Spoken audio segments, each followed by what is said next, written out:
Hello fellow Rosarians, thank you for joining me today. I wanted to show you how everything looks, and this is mainly going to be a hydrangea tour today. But look how pretty the hanging pots look on the fence, and they're starting to really trail the petunia the way that I wanted. So I'm really happy with the way that those are looking. But let's head down here and let's look at everything in bloom. As I've mentioned to you in my previous video, I am debudding the roses as I see them so that the Japanese beetles will not be flocking to my yard as heavily. So that really gives the hydrangeas an opportunity to shine. So the wee white hydrangea here in the front are finishing up their bloom, but what I like about them is that they're early bloomers. That was one of the first hydrangea that we saw in bloom. I think that this is not a Limelight. I don't know the variety though. I'm gonna have to wait and see if it changes colors. But down here on the left side of the property, I have firelights. And I'm a little bit disappointed right now. I mean, the initial color was white and it was beautiful. And I'm gonna show you as I get close that they are showing that they're thirsty, that they haven't had enough water. And hydrangea do that when they start to turn brown. And that's so interesting because we've had so much water here and rain. So I don't know what the deal is, but this is how the blooms look right now. And I was really hoping that it would show the the pink color, but I'll put up on the screen what it's supposed to look like as the color ages. And I've got 3 on each side of the property. Let me skim over here real quick to the right, and we'll go look at these over here too. But let's look at the hydrangea at the road.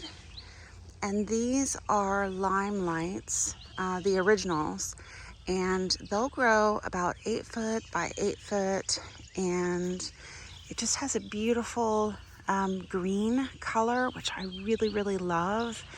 And as they go into a full bloom, it becomes a creamier color. So let's look at that. If you remember, we built obelisks for these because they tend to really hang. The blooms are so heavy that if we get rain, they tend to hang, and I just didn't like it. So we built obelisks, and I think I'm really happy with them right now. But look how huge Limelight blooms are. I mean, they're amazing. I love them. And I have in the past cut them at the end of the season and save them to stuff into my Christmas tree. And you can spray paint the blooms once they dry, whatever color you like, to make fall arrangements. So maybe we'll do that together. But let's look at the left side.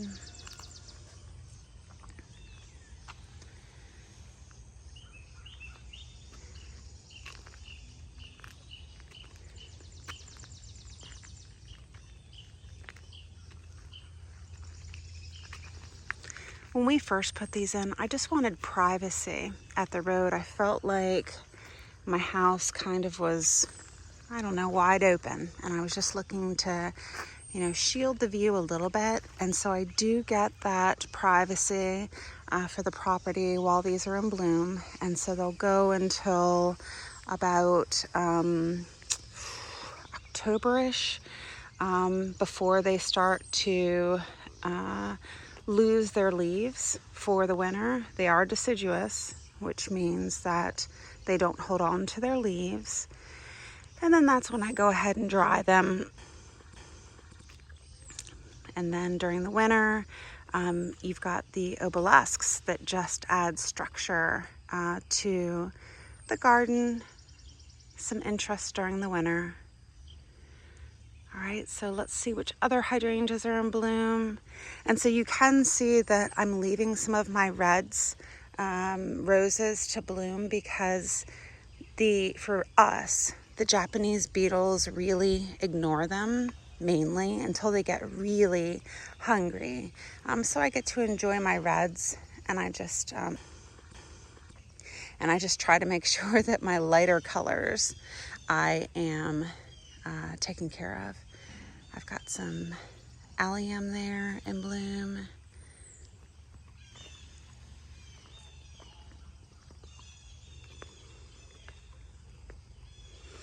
Here I'm leveling out some of the soil where every single time it rains, I just bring in soil to the low spots and ignore the grass because I'm dealing with some very invasive weeds that I need to address. So I have reseeded those spots. The phlox are in bloom, and that's the back here. I think they're called luminary. I think this is another phlox here. We've got agastache here, white phlox. So I really like white because I feel like I've got so many other colors going on in the garden that it allows the mind peace, and then those other colors will not conflict if they start blooming. I've got a mango veranda rose that I've been able to leave that the Japanese beetles are leaving it alone. So over here, this is a hot mess right now. Not garden perfect, but get used to it because we are starting the renovation for the main house in the back, and a truck came through and just tore up the ground. So I'm sure it's going to look like more of that over the coming months and year or so, but I will still try to highlight pretty parts of our garden. These are Limelight Prime, and I love these also because they have that light green chartreusey color.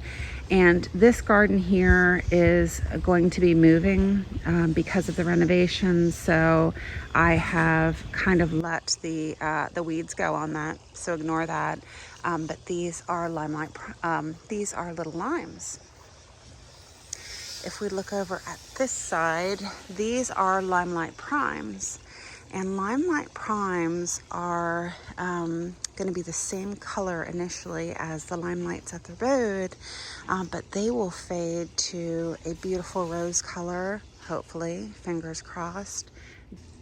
And they are in a raised bed over here on this side because we get a little bit of water from our neighbor's property over there.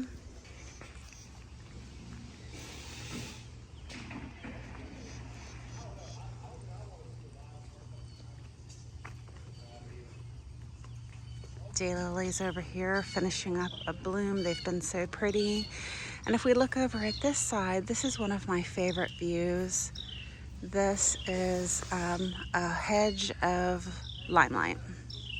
They do not have a support, the obelisks underneath them, but when I look over here, I can tell that the two on the end, you can kind of see the holes in the middle there.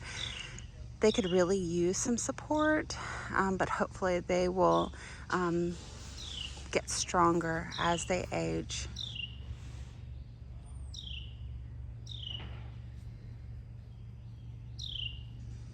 Okay, I have a couple more hydrangea to show you down here at the water.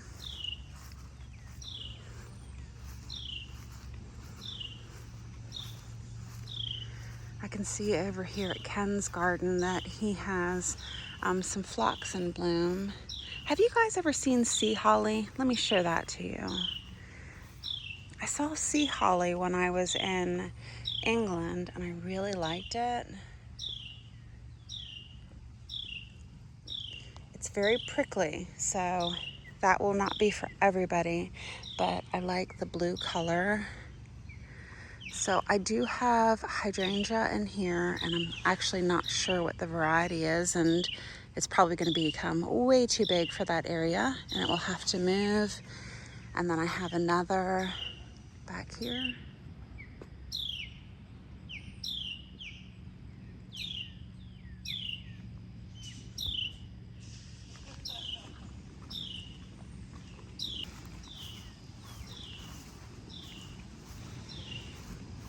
I can hear the waves today, which is nice.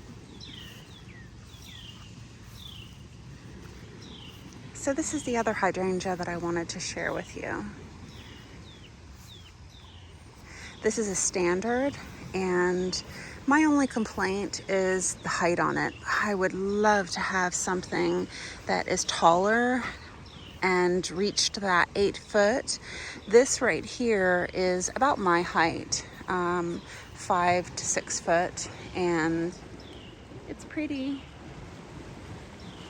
I just wish it was towering a little bit taller. The vitex is in bloom at the water, and the bees are loving that. And I have one other hydrangea over there that is not as full as the other. All right, well, I hope that you enjoyed seeing our hydrangea in bloom today. Thanks so much for joining me, Rosebuds. I'll see you in the next video.